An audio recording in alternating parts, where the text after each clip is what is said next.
کیا آپ نے کبھی ایسا محسوس کیا ہے کہ آپ کچھ بھی کر لیں پھر بھی کہیں نہ کہیں سے ایک آواز آتی ہے جو کہتی ہے یہ ٹھیک نہیں ہے، تم نہیں کر پاؤ گے، یہ تمہارے بس کی بات نہیں؟ شاید وہ آواز کسی کولیگ کی ہو جو یہ کہتا ہو کہ تم بہت بڑی باتیں کرتے ہو، شاید وہ کسی رشتہ دار کی ہو جسے تمہارا آئیڈیا سمجھ ہی نہیں آتا، اور شاید وہ آواز سوشل میڈیا کے کامنٹس کی ہو جہاں لوگ بغیر سوچے سمجھے لکھ دیتے ہیں تم کبھی کامیاب نہیں ہو سکتے۔ شروع میں ہم ان باتوں کو نظر انداز کرتے ہیں، لیکن آہستہ آہستہ انجانے میں ہم انہیں سننے لگتے ہیں، اور ایک وقت ایسا آتا ہے جب باہر کا شور ہمارے اندر کی آواز سے زیادہ بلند ہو جاتا ہے۔ اگر آپ کے ساتھ بھی ایسا ہوا ہے، اگر آپ کو بھی یہ لگتا ہے کہ دوسروں کی باتوں نے آپ کے اعتماد کو ہلا دیا ہے، تو آج کی یہ کہانی صرف آپ کے لیے ہے، کیونکہ ایک بار زینب نام کی ایک لڑکی بھی تقریباً وہ سب کچھ کھو بیٹھنے والی تھی جو وہ بنا رہی تھی، صرف اس لیے کہ اس نے اپنے فوکس کو کھو دیا تھا۔ زینب ایک عام سی لڑکی تھی۔ وہ ایک پرائیویٹ کمپنی میں 9 to 5 کی ڈیسک جاب کرتی تھی۔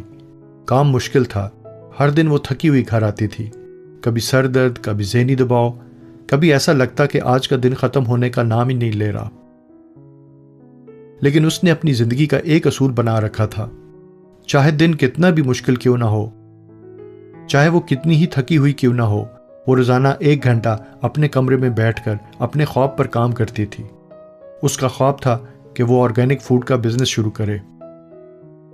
وہ پچھلے 2 سالوں سے مسلسل اسی خواب پہ کام کر رہی تھی۔ اس نے پینٹ بٹر اور فروٹ جام کی اپنی خاص ریسیپیاں تیار کر لی تھیں، اور ساتھ ہی مارکیٹ کو بھی سمجھ رہی تھی کہ یہ کاروبار صحیح طریقے سے کیسے شروع کیا جائے، اور آہستہ آہستہ اس نے اتنی بچت بھی کر لی تھی کہ وہ اپنا چھوٹا سا بزنس شروع کر سکے۔ وہ اپنے ہر اگلے قدم کی منصوبہ بندی کر چکی تھی۔ اس کے گھر میں اگر کوئی اس کے خواب پر واقعی یقین رکھتا تھا تو وہ اس کے والد تھے۔ جب بھی زینب کوئی نئی ریسیپی بناتی، سب سے پہلے وہ اپنے والد کو چکھاتی اور ان سے مشورہ لیتی۔ لیکن زینب نے اپنے دوستوں اور کولیگز کو بھی اپنے بزنس کے بارے میں بتانا شروع کر دیا۔ کچھ لوگوں نے بس مسکرا کے سر ہلا دیا اور کچھ ہنس پڑے۔ انہوں نے کہا، آرگینک فوڈ، پینٹ بٹر اور جیمز، مارکیٹ پہلے ہی ان چیزوں سے بھری ہوئی ہے، زینب تم اپنی ساری بچت ضائع کر دو گی، ذرا حقیقت پسند بنو۔ پھر زینب نے اپنے پروڈکٹس کے لیے ایک سوشل میڈیا پیج بنایا۔ اس نے اپنی خوبصورت پیکنگ والے جارز کی تصویر پوسٹ کی۔ چند مثبت کامنٹس آئے، لیکن زیادہ تر کامنٹس منفی تھے۔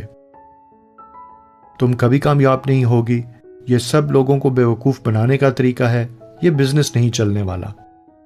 اس رات زینب بہت پریشان تھی۔ اس کے دوستوں کی باتیں، کولیگز کے مذاق اور سوشل میڈیا کے کامنٹس سب اس کے دماغ میں گونج رہے تھے۔ اس رات وہ اپنے مقابلے میں موجودہ برانڈز کے سوشل میڈیا پیج دیکھنے لگی، لیکن سیکھنے کے لیے نہیں بلکہ موازنہ کرنے کے لیے، بہتر ہونے کے لیے نہیں بلکہ خود کو پریشان کرنے کے لیے۔ وہ ہر کسی سے رائے لینے لگی۔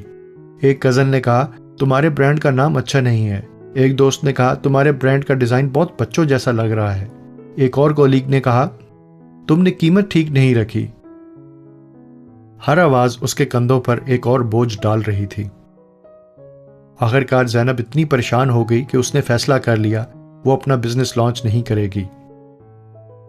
اس نے اپنی تیار شدہ تمام مصنوعات ایک سٹور میں محفوظ کر دی تھیں اور دروازہ بند کر دیا تھا۔ اسے لگا شاید اس کے پلان میں کوئی بڑی غلطی ہے۔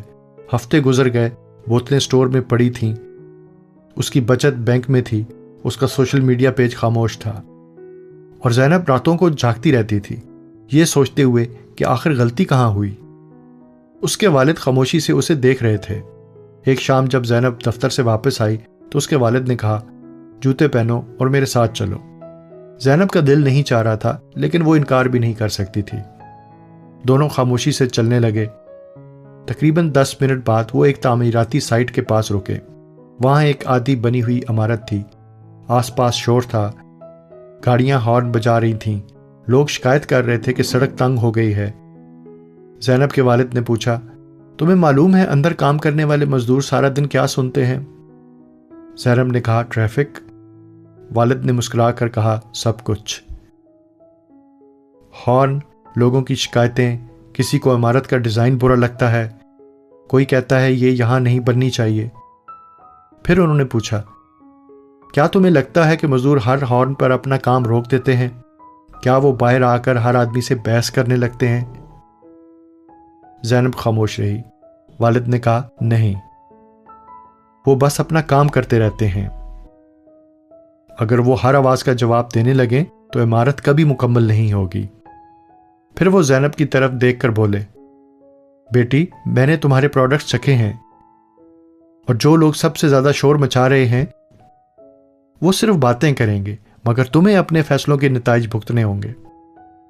اگر تم نے ہار مان لی تو انہیں کچھ بھی نقصان نہیں ہوگا، لیکن تم سب کچھ کھو دو گی۔ واپسی پر وہ آہستہ آہستہ چل رہے تھے۔ والد نے ایک اور بات کہی، میں یہ نہیں کہہ رہا کہ راستہ آسان ہوگا، اور نہ ہی یہ کہ سب کچھ بالکل ٹھیک ہوگا۔ ہو سکتا ہے کامیابی ملے اور ہو سکتا ہے نہ ملے، لیکن ابھی مسئلہ یہ نہیں ہے۔ ابھی تم راستے پر ہی نہیں ہو، تم باہر کھڑی ہو اور ٹریفک سے بحث کر رہی ہو۔ پھر وہ رکے اور بولے، زینب، یاد رکھو، ٹریفک کبھی نہیں رکتی۔ اصل سوال یہ ہے کہ کیا تم دوبارہ اندر جا کے اوزار اٹھاؤ گی یا نہیں۔ اس رات زینب اپنے کمرے میں بیٹھی سوچتی رہی۔ ابھی بھی کنفیوژن تھی، بے یقینی ابھی تک ختم نہیں ہوئی تھی، لیکن اس نے اپنے آپ سے ایک وعدہ کیا، وہ اب لوگوں سے رائے نہیں لے گی جو بزنس کو سمجھتے ہی نہیں۔ اور اسے ایک اور بہت اہم بات سمجھ آ گئی، فیڈ بیک اور نوائز یعنی شور میں فرق ہوتا ہے۔ فیڈ بیک وہ ہوتا ہے جو آپ کو بہتر بناتا ہے، اور شور وہ ہوتا ہے جو آپ کو الجھن میں ڈال دیتا ہے۔ اس کے دوست، کزن اور کولیگز بس شور تھے، اس نے انہیں گزر جانے دیا۔ اس کی بجائے اس نے 2 لوکل آرگینک فوڈ ایکسپرٹ سے رابطہ کیا۔ انہوں نے اس کے پروڈکٹس چکھے اور حقیقی فیڈ بیک دیا۔ وہ فیڈ بیک سخت تھا لیکن واضح تھا، اور پہلے کے بے مقصد کامنٹس سے کہیں زیادہ قیمتی تھا۔ زینب نے اپنے پروڈکٹس کو مزید بہتر کیا، اور ہر کوشش کے ساتھ اس کے بزنس کی عمارت تھوڑی اور اونچی ہوتی گئی۔ چند مہینوں بعد وہ آخرکار اپنے پروڈکٹس لانچ کرنے کے لیے بالکل تیار تھی۔ اس نے اپنے تمام فائنل پروڈکٹس اپنے والد کو دکھائے۔ ان کی آنکھوں میں خوشی تھی اور دل میں فخر۔ دوستو، زینب کی کہانی ہمیں ایک طاقتور سبق سکھاتی ہے۔ جب آپ ان لوگوں کی باتوں کو اہمیت دیتے ہیں جنہیں کچھ کھونے کا خوف نہیں، اور وہ آپ کو وہ چیز چھوڑنے پر قائل کرنے لگیں جو آپ کے لیے سب کچھ ہے، تو اصل نقصان صرف آپ ہی اٹھاتے ہیں۔ یاد رکھیں، شور کبھی ختم نہیں ہوتا۔ ہمیشہ کوئی نہ کوئی ہوگا جو کہے، یہ بہت دیر ہو گئی ہے، یہ بہت چھوٹا ہے، یہ بہت خطرناک ہے، یہ کوئی نئی بات نہیں، اور یہ کبھی ختم نہیں ہوگی۔ فوکس کا مطلب یہ نہیں کہ شک اور خوف نہیں ہوگا۔ فوکس کا مطلب ہے شک کے باوجود اپنے اوزار اٹھانا اور آگے بڑھنا۔ تھکی ہوئی شاموں میں بھی، اونچے شور والے کمنٹس کے باوجود بھی، اور اس وقت بھی جب کوئی مکمل طور پر نہیں سمجھتا کہ آپ کیا بنا رہے ہیں۔ یاد رکھیں، جو لوگ باہر ہارن بجا رہے ہیں وہ آپ کی زندگی نہیں جینے والے۔ اس لیے واپس جائیں، اوزار اٹھائیں اور اپنی عمارت کو آج کل سے تھوڑا اور اونچا بنائیں۔